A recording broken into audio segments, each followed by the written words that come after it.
kepada adik-adikku yang ada di luar negeri yang saat ini lagi bekerja, khususnya yang mendengar acara ini, karena acara ini juga didengar oleh adik-adik kita semua yang ada di Hong Kong, yang ada di Korea, ada di Kuwait, ada di Saudi. Maka kami himbau, jika Anda seorang wanita, wahai adik-adikku, bercita-citalah untuk ngambil waktu yang terdekat untuk bisa segera pulang berkumpul dengan keluarga.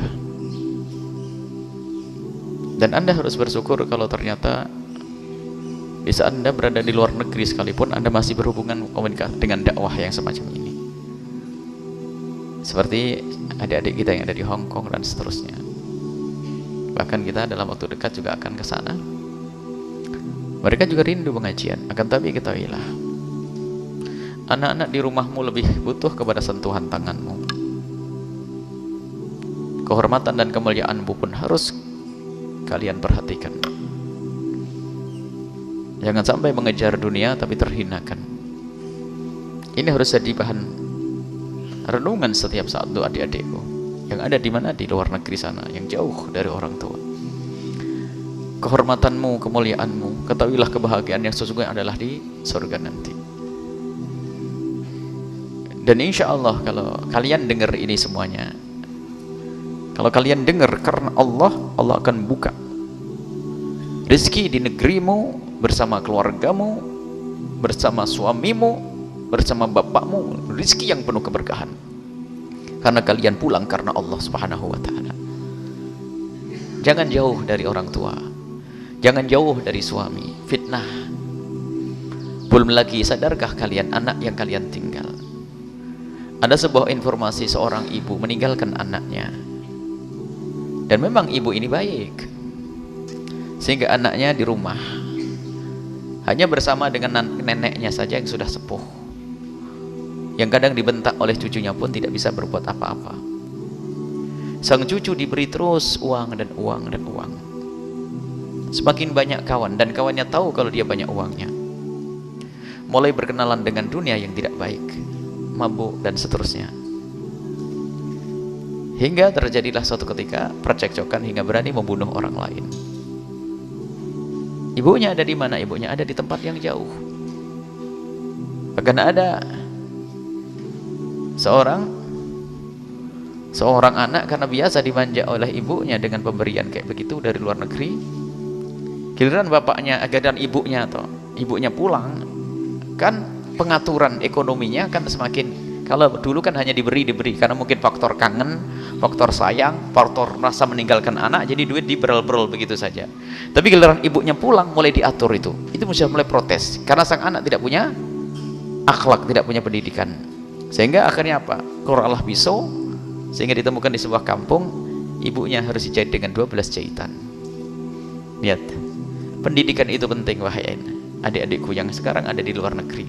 Anak-anakmu ada di mana? Dan bagi yang ada di negeri ini, wahai adik-adikku semuanya, jangan bercita-cita untuk pergi jauh. Adapun adik-adik kita yang ada di tempat yang jauh sana, kita doakan semoga Allah menjaga mereka, iman mereka, akhlak mereka, dan semoga Allah segera kembalikan mereka kepada saudara mereka, kepada orang tua mereka, kepada anak-anak mereka, sehingga mereka segera menemukan keindahan di dalam hidup ini. Dan semoga Allah memberikan kecukupan di negeri ini. Dan ketahuilah, rezeki itu sudah ada jatahnya. Kalau jatahmu 1 juta ya 1 juta, jatahmu 10 juta 10 juta. Baik, kalau tidak ada jatah, biarpun kau ambil di mana tetap tidak ada jatahnya.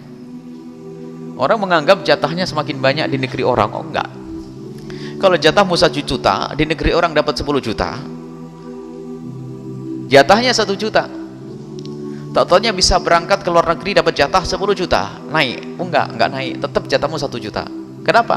Dikirim ke anak pun enggak jadi apa-apa, dipakai untuk mabuk seterusnya. Tetap yang utuh adalah 1 juta. Maka lebihnya itu tetap jadi neraka nanti. Jatahnya jatah sudah. Maka ambillah jatah dengan kemuliaan.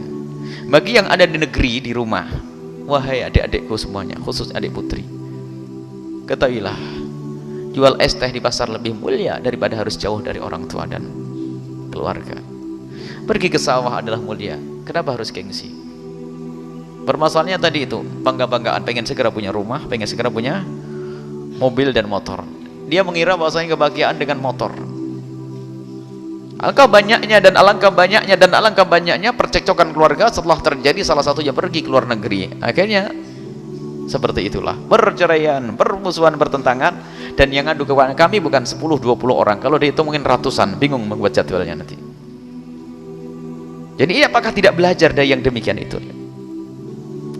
Jadi ada, karena apa? Mohon maaf, suami misalnya kerja jauh, istri di rumah, sementara istri ada prasangka-prasangka, atau sebaliknya istri di luar negeri jauh, suaminya dapat uang saja, dia punya syahwat, punya hawa nafsu dan seterusnya, lalu terjadi pelanggaran dan sebagainya, dengar informasi, berantem semuanya.